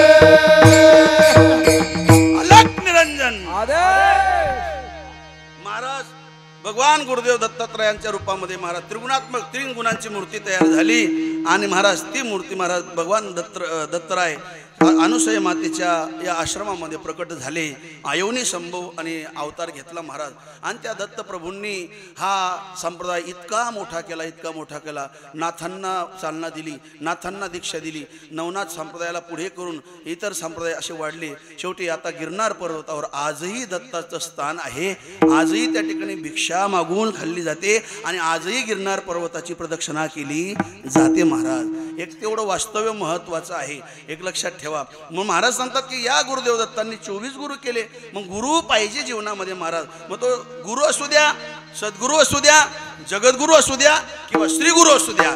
श्रीगुरू सारखा जर पाठीराखा असला तर इतरांचा लेखाजोखा करायची गरज नाही. माऊली अभंगाच्या पहिल्या चरणात सांगतात श्री गुरु सारिका आता पाठीराखा श्री गुरु सारिका आता पाठीराखा श्री गुरु सारिका आता पाठीराखा श्री गुरु सारिका आता पाठीराखा. इतरांचा लेखा कोण करी इतरांचा लेखा कोण करी राजा आय भीक मागे राजायाची कांता आय भीक मागे इतरांचा लेखा कोण करी इतरांचा लेखा कोण करी राजायाची कांता आय भीक मागे राजायाची कांता आय भीक मागे. पाठीराखा इतराचा लेखा कोण करी. जर बाबा महाराज सांगू का तुम्हाला, माणसाच्या जीवनामध्ये फसवणूक करून घ्यायची असेल संसारूपी याच्यातून या मायेतून, तर ऐका, श्री गुरु आपल्या पाठीशी असला पाहिजे. आणि श्री गुरु शिवाय आपल्याला कोणी सोडू शकत नाही. सांगतो प्रमाण, ऐका लक्षपूर्वक. माता पिता बंधू बहिणी कोणी नपवती निर्वाणी, इष्टमित्र स्वजन सखे येतो सुखाची मान, एकला मी दुःख भोगी कुंभ पाक जात तेथे कोणी सोडवेना, एका सद्गुरु सद्गुरूशिवाय गुरुशिवाय कोणी सोडू शकत नाही महाराज. गुरु महत्वाचा आहे आणि तो गुरु करणं गरजेचं आहे. 10 मिनिटं आपले शिल्लक आहेत. 10 मिनिटामध्ये एक दृष्टांत देतो आणि सेवेला पूर्णविराम देतो. तुम्हाला माहिती की नाही माहिती मला माहित नाही, पण तुमच्या माहितीसाठी सांगतो. आपली ही गाडी 11 पुढे ॲव्हरेजच देत नाही. हा, कितलाही पेट्रोल टाका तुम्ही, हा तसा पेट्रोल ठरलेला आहे नाही का? काही टेन्शन नका घेऊ.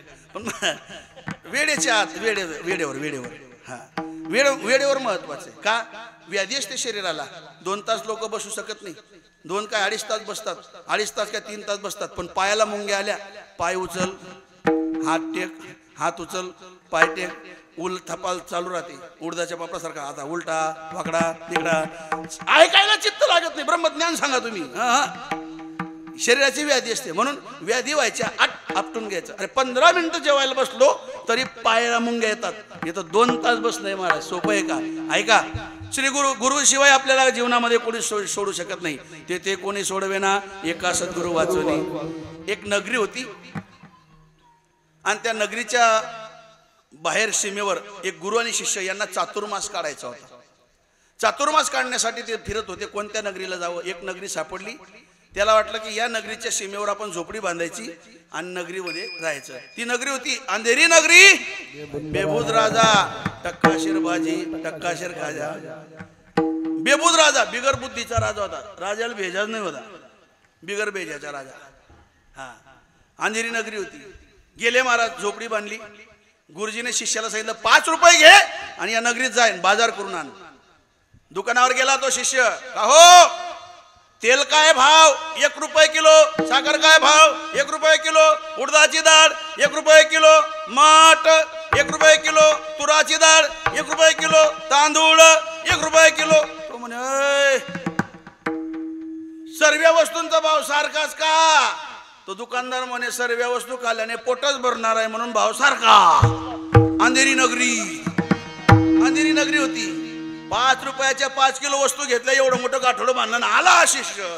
गुरुजीने पाहिलं, अरे मी तर तुला 5च रुपये दिले, एवढं गाठोडं कसं काय आणलं? म्हणजे गुरुजी, नगरी एकदम सुंदर आहे, स्वस्त आहे, मस्त आहे, 4 महिना मजा आहे, काही टेन्शन नाही. म्हणे का? कोणती बी वस्तू घ्या भाव सारखाच, कोणत्याही वस्तू ना. आता गुरुजीने विचार केला, ज्याले गोळण गदळाना फरक समजत नाही होणार. गोळाना बी भाव सारखा, गाढवाचाही भाव सारखा, असं जर ज्याला समजत नसेल तर त्या गावाला माणसाने जाऊ नये आणि त्यांच्याजवळ व्यवहार करू नये. महाराज गुरुजी म्हणू लागले, या गावामध्ये आपल्याला धोका आहे, अजिबात राहायचं नाही, चल ते परत करू नये आणि लवकर ये. गुरुजी म्हणे, शिष्य म्हणे, गुरुजी डोकं फिरलं काय तुमचं? म्हणले का? थांबा, चांगली गोष्ट आहे, स्वस्त आहे, मस्त आहे. म्हणजे तुला राहायचंय तू राह, मी जातो, पण जर ज्यावेळेस तुला संकट आलं त्यावेळेस माझं स्मरण कर, मी लगेच हजर होईल. म्हणजे ठीक आहे. शिष्य थांबला आणि गुरुजी निघून गेला. याचा दररोजचा उपक्रम झाला. 5 रुपये द्यायचा, 5 किलो वस्तू आणायचा, स्वयंपाक करायचा, खायचा, स्वयंपाक करायचा, खायचा. पहिली तब्येत अशी बारीक होती, आता अगरबत्त्या, पाय मेणबत्त्या, उदबत्ती छाप, पण आता असा लठ्ठ हो गया, मस्त बघी अशी जाडमान झाली, भक्कम झाला, मनापेक्षा डबल भक्कम झाला महाराज. 2-3 महिने झाले. 3ऱ्या महिन्याला तिथं चोर शिरला त्या नगरीमध्ये. एका सावकाराचं घर फोडलं, गासोडं बांधलं आणि उतरायला लागला खिडकीतून. खिडकीची फ्रेम तुटली, खाली पडला, पाय मोडला. त्या चोराने तक्रार राजाकडे नेली. राजा कसा होता? बिगर भेजाचा, बेबुद राजा, बिगर बुद्धीचा राजा. चोर गेला. राजे साहेब म्हणले, काय? अहो, कधी नाही येणारा माणूस तुमच्याकडे, पहिल्यांदा तुमच्या नगरीमध्ये चोरी करायला आलो, पण माझ्यावर अन्याय झाला. कोण म्हणे? चोर. चोरच म्हण राहणार दादे, मनावर अन्याय होय ना असं. काय झालं? चोरी करायला गेलो त्या सावकाराच्या घरी, चोरी झाली. निघत असताना त्याची खिडकीची फ्रेम तुटली, माझा पाय मोडला, मला न्याय द्या. कोण माग राय ना? चोर. चोर न्याय मागतोय महाराज. राजेसाहेब म्हणे, कोणत्या सावकाराचं घर होतं? आमक्या अमक्या सावकाराचं. बोलवा सावकाराला. राज दरबार बोलवला. राजा बोले, दल हाले. बोलवलं त्या सावकाराला.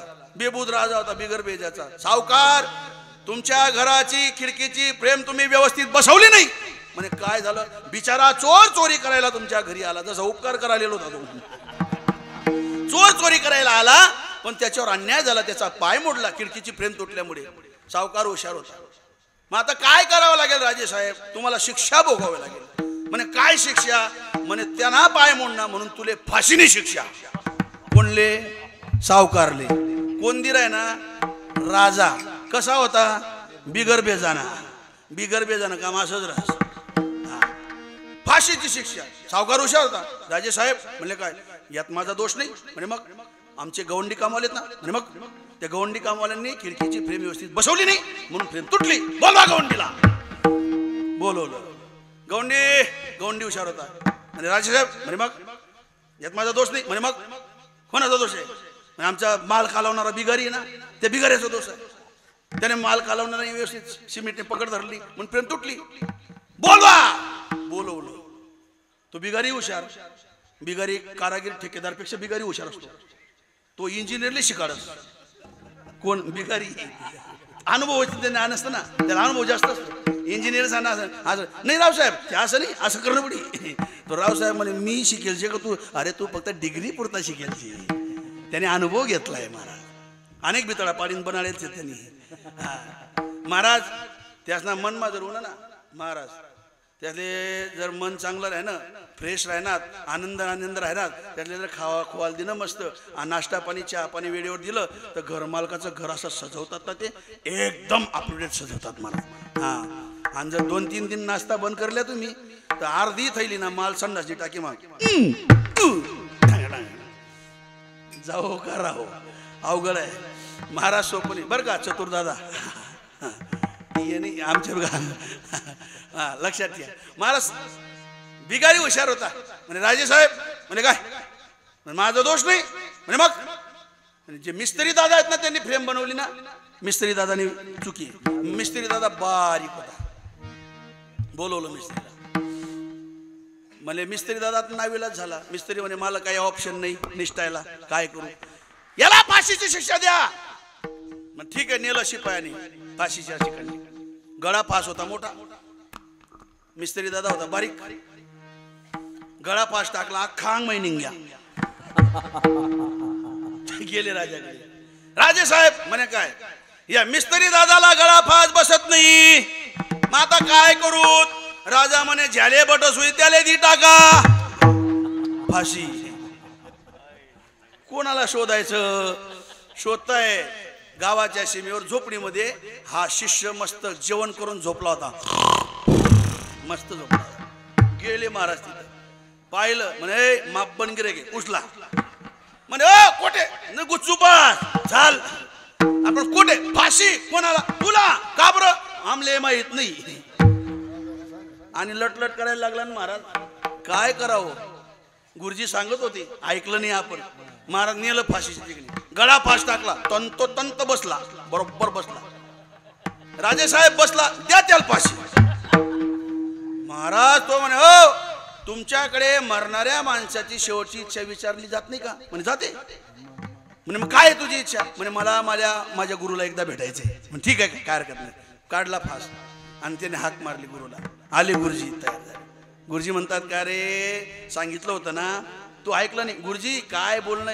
नंतर बोला काय कुमचाळ नाही नंतर कुमचाळा पण मला 8 काढा 8 लगुनी लागेल जे काढा सोपं नाही काढा मग म्हणे एक काम करा आता राजा येतोय ना तू सांग पहिले माल फाशी द्या मी सांगतो पहिले माल द्या दगा बरं हो तुम्ही सांगशाल हो दगा बरं हो गेले राजे साहेब शिष्य म्हणतो पहिले माल फाशी द्या तोपर्यंत गुरुजी म्हणे नाही नाही त्याला नाही पहिले माल द्या हा म्हणतो नाही त्यांना नाही माल द्या हा म्हणतो त्याला नाही माल द्या राजा म्हणे करे मरणाच्या भयने लोक दूर पळतात आणि तुम्ही जवळ येताय एवढे उतावळे का होताय गुरुजीला बाजूला नेलं काय नेमकं राज एवढं उतावळे का होताय गुरुजी म्हणे राजे साहेब शास्त्रामध्ये असा उल्लेख आलेला आहे पुढच्या 5 मिनिटांमध्ये ज्याला फाशी दिली ना तो डायरेक्ट स्वर्गाचा राजा इंद्र होणार आहे म्हणे खरंच म्हणे हा राजा म्हणे शिपायांनो याल बी देऊ नका आणि याल बी देऊ नका द्या माल फाशी म्हणे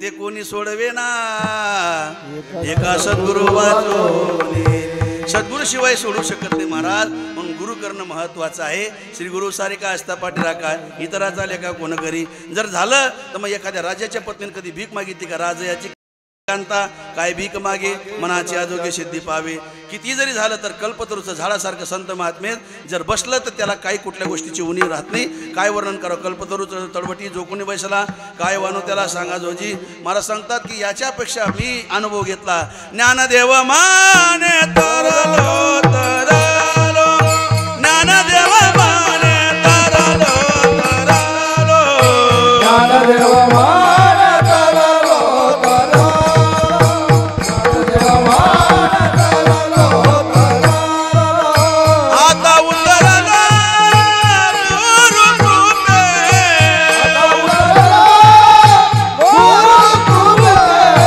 राजयाची कांता काय भीक मागे राजयाची कांता काय भीक मागे राजयाची कांता काय भीक मागे राजयाची कांता काय भीक मागे मना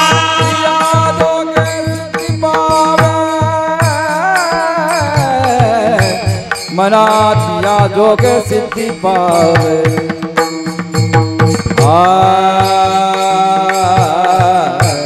मनात या जोगे सिद्धि पावे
राजयाची कांदा काय भीम राजयाची कांदा काय भीम काय भीम मागे काय भीम मागे अलक निरंजन आदेश ज्ञानदेव म्हणे तरलो तरलो आता उतरलो गुरु कृपे श्री गुरु सारिका असता पाठीराखा इतराचा लेखा कोण करी यथामत यथाकाश धावत्याप्रमाणे अभंगाचं भावार्थ धावत्याप्रमाणे दत्तप्रभूंचं चरित्र धावत्याप्रमाणे गुरु शिष्याचा उपदेश नाथांचं चरित्र धावत्याप्रमाणे मांडण्याचा प्रयत्न केला योग मोठा होता आणि अनेक गोष्टी सांगणे गरजेच्या होत्या म्हणून धावतं प्रत्येक वस्तूला हात लावून प्रत्येक वस्तूला टच करून आपण बाजूला आलो तुमच्या निदर्शनामध्ये आणलं असो भगवान परमात्मा गुरुदेव दत्त भगवान भोलेनाथ पवनसुत हनुमान आणि नवनाथ बाबा तुमच्यावर सदैव अशीच कृपा राहू देऊ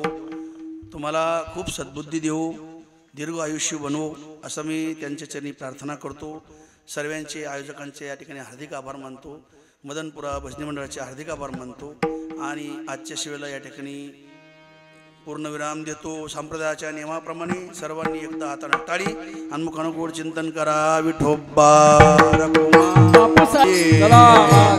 थोडी थोडी जागा देऊन द्या